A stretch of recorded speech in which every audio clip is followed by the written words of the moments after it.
নমস্কার, আমি হরিপদ সামন্ত। আজ আমি কোনো রাজনৈতিক উদ্দেশ্যে বা কারো নামে অভিযোগ করতে আমি আসিনি।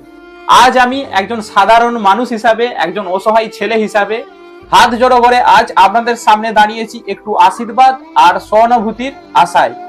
আজ আপনারা স্ক্রিনে যে খবরের কাগজের কাটিংটা দেখতে পাচ্ছেন, এটি আজ 6 জুন 2026 এই সময় পত্রিকার প্রতিবেদন, যেখানে আমার জীবনের নির্মম লড়াইয়ের কথা তুলে ধরা হয়েছে। দেখুন, এখানে শিরোনামে লিখাই আছে, হাঁটতে চাই কাতর আরজি হরিপদর। আমি ভীম রাজ্যেতে কাজ করে আমার বাপ মায়ের মুখে দুমুঠো অন্ন তুলে দিতাম।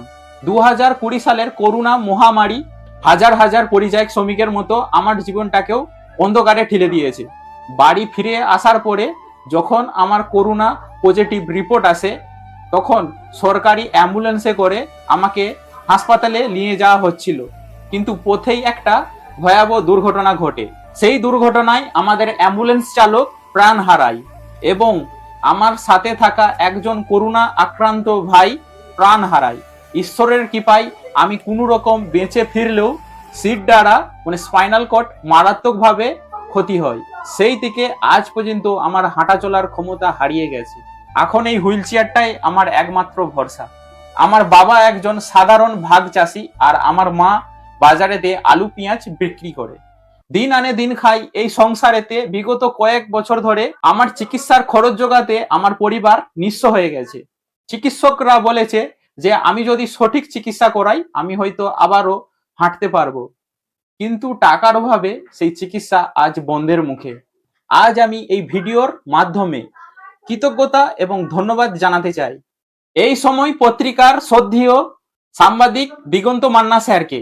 উনি সেই দুর্ঘটনার দিনগুলোতেও আমার পাশে এসে দাঁড়িয়েছিলেন, আর আজকেও যখন আমার এই কঠিন পরিস্থিতির কথা জানতে পেরেছেন, তিনি বিন্দুমাত্র দ্বিধা না করে আমার পাশে তার সাধ্যমতো দাঁড়িয়েছেন। ওনার লিখনের মাধ্যমেই আজ প্রশাসন এবং আপনাদের মাঝে আমার কথাটা পৌঁছেছে। দিগন্ত স্যার, আমার পরিবারের পক্ষ থেকে আপনাকে কোটি কোটি প্রণাম।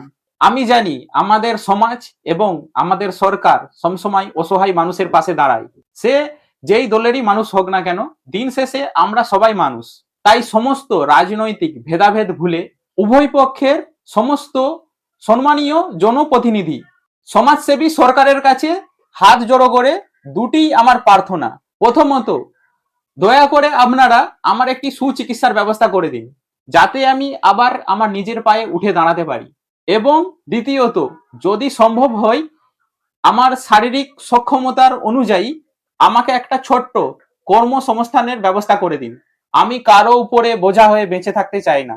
আমি নিজের যোগ্যতায় কিছু উপার্জন করে সমাজে মাথা উঁচু করে সম্মানের সাথে বাঁচতে চাই। মা বাবার মুখে হাসি ফোটাতে চাই। আমি জানি না আমার এই আওয়াজ কতদূর পৌঁছাবে, কিন্তু আমার বিশ্বাস সাধারণ মানুষের শক্তির চেয়ে আর কোনো বড় শক্তি নেই।